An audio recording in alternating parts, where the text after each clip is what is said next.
Member for Columbia River Revelstoke. Well, thank you very much, Mr. Speaker. That's my biggest fan down there. Mr. Speaker, it's my honor to rise here in this House today representing the hardworking people of Columbia River Revelstoke, mountain communities and mountain people who live mountain lives. Where I come from, people actually like snow, unlike here. But in any event, I also stand here today to speak to the 2019 budget. And for those who know me, I'm a pretty positive guy. So let's start with that theme. I believe that most folks back home will agree with me to see that in this budget there's been a rate increase for foster parents and home share providers. I know foster parents back at home, and I know the struggles that they face, and I think this is really good. And I also think the folks back home will agree with me that the $74 million that has been budgeted to increase in child and youth mental health supports is also very positive. There's no question that we have to do as much as we can to protect and support the vulnerable in our society. In fact, in my opinion, one of the true tests of a successful capitalistic democracy is how well it takes those who actually need to be taken care of, and that, of course, are the vulnerable, and which includes children. So I welcome this budget announcement. That said, the positive kind of goes south very quickly there, and I'm very concerned about so many aspects of this budget that I believe will have profound and long-term negative effects on British Columbians. So here we go. In the budget, the NDP will tell us that they're making life, and this is a theme throughout the whole budget, more affordable. They want my constituents to believe that they're cutting MSP premiums, but in reality they're not. And they need to be honest with British Columbians about that. They're not taking it away. They're adding a draconian tax with businesses in their crosshairs that will take up the slack and pay for it. Businesses, small and large, will shoulder this dramatic increase of costs and the consequences that come with it. I want to illustrate by using a couple examples from my home riding. One business owner in my riding has reported to me that the employer's health tax will cost him an additional $32,000. That's $32,000 off his bottom line. So what does he do? What are his options? Well, he could raise prices, but you can only charge so much for a pizza. So that's probably not what he's going to do. He can cut hours of his staff. He can lay off people, which means that he has to spend more time in his business. Not a great business scenario. Another business, a larger one, reported to me recently that the employee's health tax will cost him $160,000 off of his bottom line. What does that business do? Well, raise prices? Probably not. Cut employee hours? Lay off people? Yes, that's probably what's going to happen. And all I can say to that is, wow. So we eliminate MSP on the backs and the cost of businesses and their employees. That sure sounds like making something more affordable to me. And they say that this will occur by 2020, knowing that there's a very real chance they won't be in government by then. Promises without substance. Then in their budget, they talk about what they call moderating the market in relation to building new affordable homes. And affordable homes is the NDP's, in their budget, their holy grail. Well, what does that mean? In their words, taxing speculators and vacant homes that are driving house costs up, unquote. Of course, I'm talking about the speculation tax, or what they should have called the inheritance tax. If this tax is punishing hardworking British Columbians while failing to actually address speculation, it solves absolutely nothing and does absolutely nothing to make life better or make life more affordable. Can you imagine, Mr. Speaker, having a cottage that has been in your family for 50 years on a small lake in BC, a generational destination? Now this family treasure has become a liability because it's vacant, and consequently has made the owners, speculators, subject to taxes that they cannot afford. What are their options? Sell the treasure? How in goodness name, Mr. Speaker, has this family treasure driven up the cost of homes and making things less affordable? There are countless examples of British Columbians now suffering from what I call this Marxist edict. Then there are what I call the unforeseen consequences of this speculation tax. In one of the Kelowna communities, which has just been hammered by this thing, there are many National Hockey League players and their families that own second homes, many who are Canadians. They not only enjoy their time off during the seasonal break, but these players volunteer in countless, Mr. Speaker, countless charity activities within Kelowna's communities. Charity activities that raise literally hundreds of thousands of dollars for organizations that support so many social programs in those communities, many that support kids. Well done, NDP, I say in their budget, and guess what? Many of these athletes are selling their homes because they refuse to be taken advantage by this speculation tax. The NDP will tell you, so what? They can afford it. They make a lot of money. Well, here's the rub.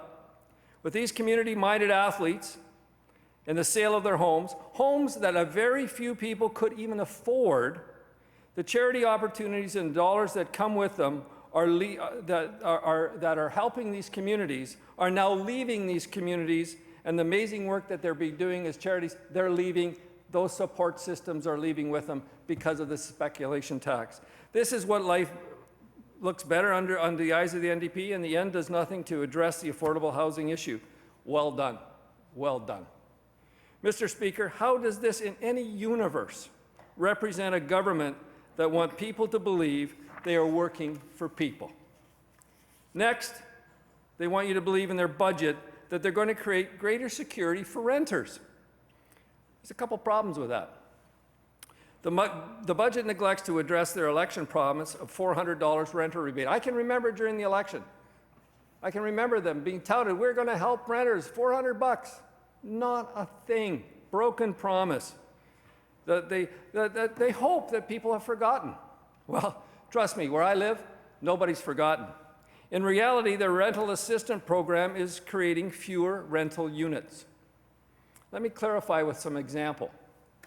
In my writing, I have a landlord that owns 6 apartments in a rental house. A great landlord, I should say, who has treated her renters very well over the years. I've met some of them, and they absolutely love her. Due to the new NDP rental rules that came in a couple years ago and continue to flow in, and the blurred vision that they presented around renting, she is now in the process of turning her apartments into Airbnb and her rental house into a VRBO. Great job, I say to the NDP. You just evicted 15 renters and taken these properties off the rental market, period. Working for people? I don't think so. Mr. Speaker, the NDP brag in their budget about, and I quote, over the past 6 months, the price for single-family homes in Greater Vancouver has decreased by 8.3%. Again, congratulations, NDP. Your school tax that has nothing to do with schools has, for some homeowners who are in most cases seniors, just driven their equity down. And I know that a lot of members over there don't understand economics, don't even understand what equity might even mean. But for these seniors who bought their homes decades ago and now have lost a big chunk of their savings and their legacy for their children and their grandchildren. Well done. Let's talk about the carbon tax and how it's going to make life more affordable for the people that I represent. On April 1st, 2019, the carbon tax will increase by another $5 per ton. What does that mean for Carol in Canal Flats? Well, what it means is it's going to cost her extra money to pay for gas out of a budget that's already stretched in Canal Flats. The carbon tax will increase the cost of residents over $2 million in new taxes. And here's the kicker. Here's the kicker, Mr. Speaker. The money generated is not revenue neutral, and a whack of it is going to go back to subsidize people who buy electric cars in the Lower Mainland. Well, newsflash, electric cars make no sense where I live. They're smaller than an elk that we dodge on a regular basis. So get ready, folks. Where I live, we're again subsidizing urban British Columbia with rural money. Life again just became more affordable, according to these guys. Come on. Mr. Speaker, I want to take some time to talk about another issue that's so important to my constituents, and that is childcare. The NDP, as we know, campaigned in 2017 to have a $10 a day childcare program. I can remember them touting it at forums and, oh, it's going to be so great. Well, newsflash, there is nothing new for childcare in the 2019 budget. A year after the NDP childcare rollout, results are abysmal. Frankly, they have failed to live up to expectations, fallen short on their promises, and let down parents, providers, and educators all over British Columbia. The NDP has been in government for nearly 2 years, propped up by the Greens. That's the only reason they're there, and don't ever forget that. But after announcing a $333 million in spending in this fiscal year alone, there's little to show for it. After a year of coercing childcare providers to opt in to the government's plan, 12% of them have not done so. Not everybody wants to do this because they figured it out. The NDP have not only fallen short on their promises, but they've broken their promises. The NDP promised $10 a day childcare for everyone, but announced temporary $10 care for only 2,500 children. 2,500 children. The NDP promise is just 2% filled. 2%. Well done. The NDP promised 22,000 new spaces over 3 years, but they created only 3,000. The NDP promise is just 14% fulfilled in 2 years. Well done. The NDP promised an affordable child care benefit, but after nearly 2 years in power, just 700 more families, about 1,000 kids, are receiving the affordable child care benefit. The NDP promised early child care educators, but BC's child care sector Labour Market Partnership report, June 2018, said that 74% had difficulty hiring workers and only 6% didn't. Oh, well done. While there are about 18,000 ECEs registered, only 11,000 actually work in their field. So when it comes to child care in this budget, their holy grail, another one, they get a big fail. Mr. Speaker, I want to spend some time on rural health care and how it's presented in this budget. One of the biggest issues associated with rural health care in my community is transportation. Constituents, especially seniors, struggle to get to appointments or anywhere for that matter because there's simply no transportation left for them, nothing. Yet in this budget, there is nothing to address this. The Minister of Transportation is either completely oblivious to this needs, in spite of the fact that we're trying to bring it to her attention, or she just doesn't care.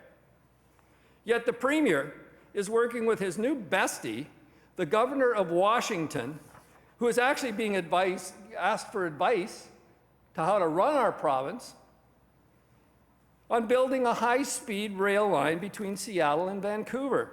Hundreds of thousands of dollars to study the concept of this high-speed rail line when all the golden seniors, people that I represent, people that I care about in my communities, all they want is a bus and a driver. That's all they want, a bus and a driver. Rural BC is not a priority in this budget, but what seems to be the priority is a premier that wants a quick route to Seattle to sit with his new friend and watch a hockey game. Wow. Let's talk about tourism for a moment, the bread and butter of my riding.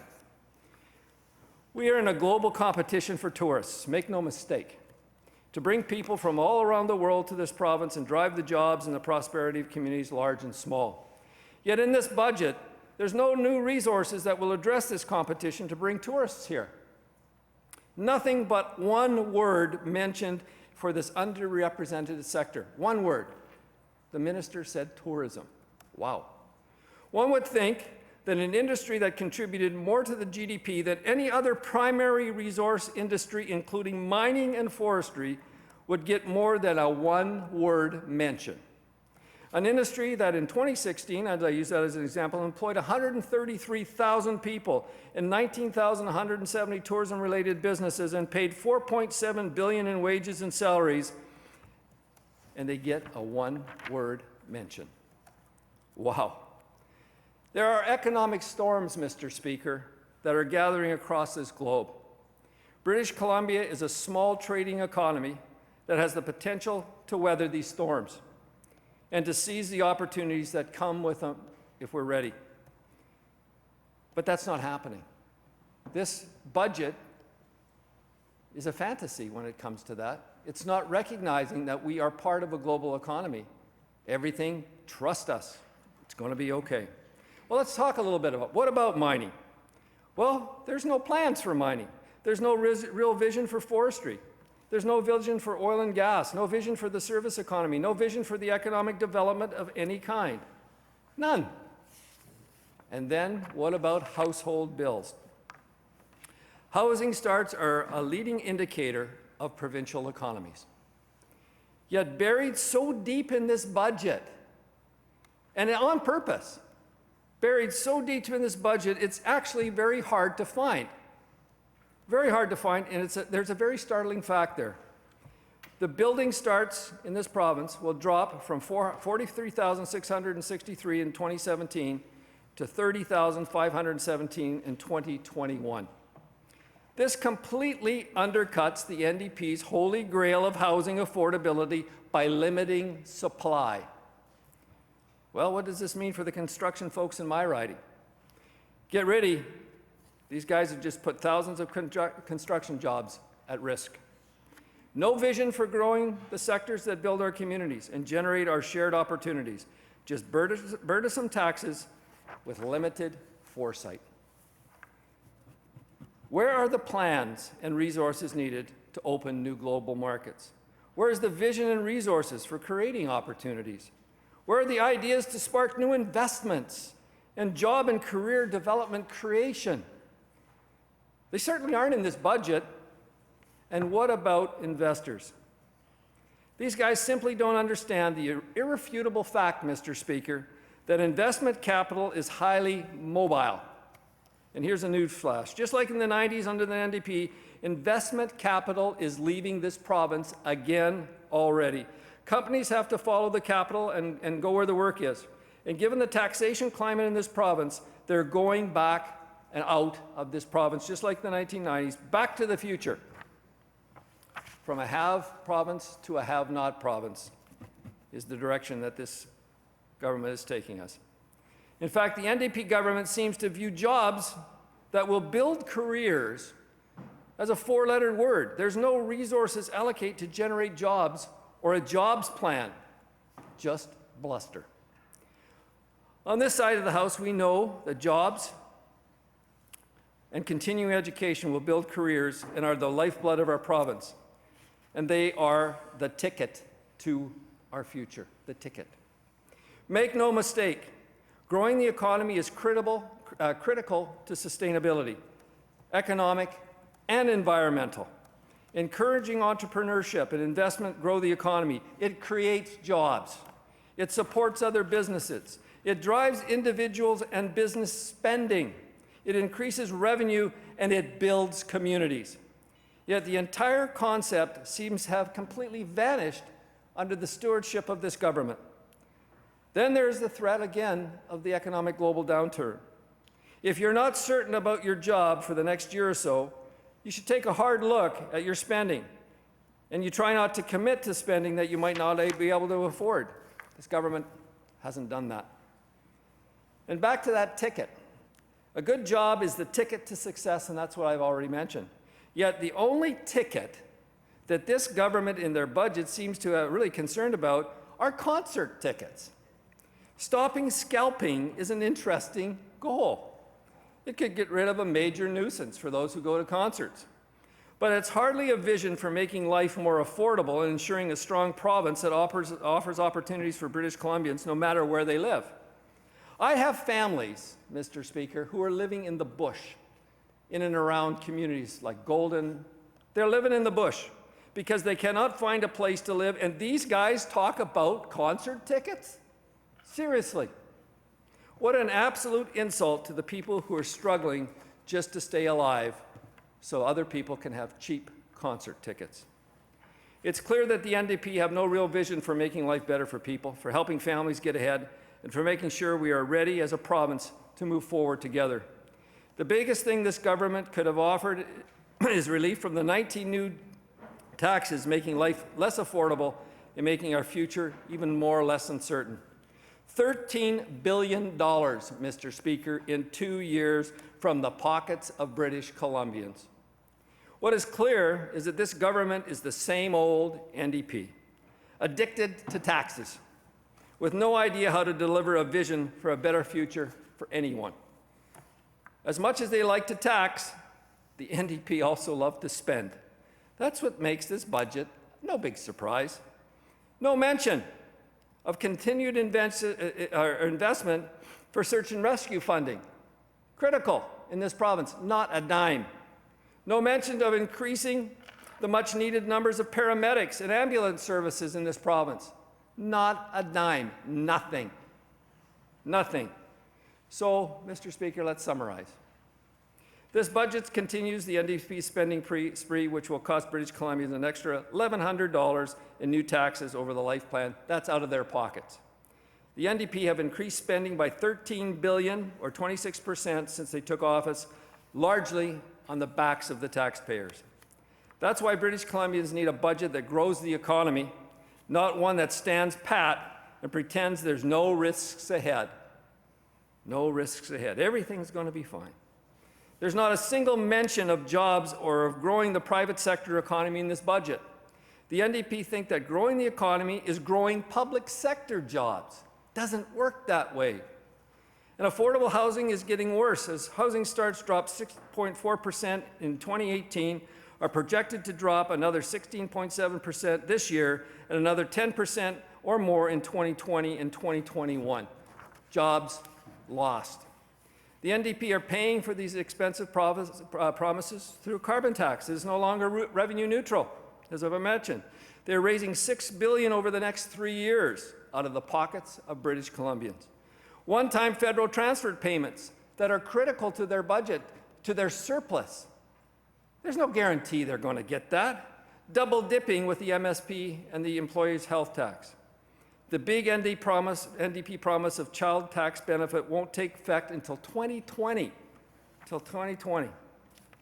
There's no $400 renter rebate, no plan for a $10 daycare, and no details about the NDP poverty reduction plan. And with housing starts expected to decline more than 25%, it's clear that construction and real estate sector will also decline. And they themselves project the revenue from resource sector is expected to decline 30% under their watch. Well done. It's clear British Columbia can't afford this government anymore, and as such, there is nowhere in this universe that will support this budget because it hurts the people I represent. And let me end with this thought. This NDP budget is a socialist budget. There's absolutely zero question in my mind. They do not understand economics or the complexities that come with economics. And Mr. Speaker, I'd like to end with a couple of thoughts here. One was from Prime Minister Margaret Thatcher on that socialism thought.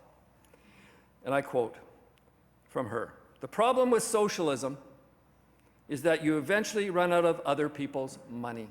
And that's exactly what's happening here. And the last one, I'll quote, "Socialism only works in two places." And this is from President Ronald Reagan. "Socialism only works in two places. Heaven, where they don't need it, and hell, where they already have it."